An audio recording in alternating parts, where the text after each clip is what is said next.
ஒருத்தன் அவனோட கிளானே கொன்னான்னு சொன்னால் எப்படி இருக்கு கேட்க? அப்படிப்பட்ட ஒரு ஆள் தான் இட்டாச்சி உச்சிகா.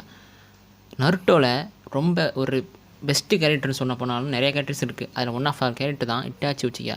ஸோ அந்த சொந்த ஃபேமிலியவே கில் பண்ண ஒரு கேரக்டர். அதுக்கான ரீசன்ஸ்லாம் இருக்குது. ஆனால் இவ்வளோ விஷயம் பண்ணிட்டு தன் தம்பியை மட்டும் விட்டு வைக்கிறான்னா சம்திங் எதுவும் இருக்கும்ல. அதில் ஒரு உதாரணத்துக்கு உங்களுக்கு சொல்கிறேனே. Example, Itachi to Sasuke battle Itachi நினச்சிருந்தா சாஸ்கேவை அந்த நேரத்தில் கொண்டிருக்க முடியுமானா ஆமாம் முடியும். ஆனால் பண்ணலை. இதில் இருக்குது என்ன தான் சண்டை போட்டுகிட்டு இருந்தாலும் ஒரு வகையில் இட்டாச்சி பண்ணது எல்லாமே அந்த ஒரே ஒரு ஆள் தான்.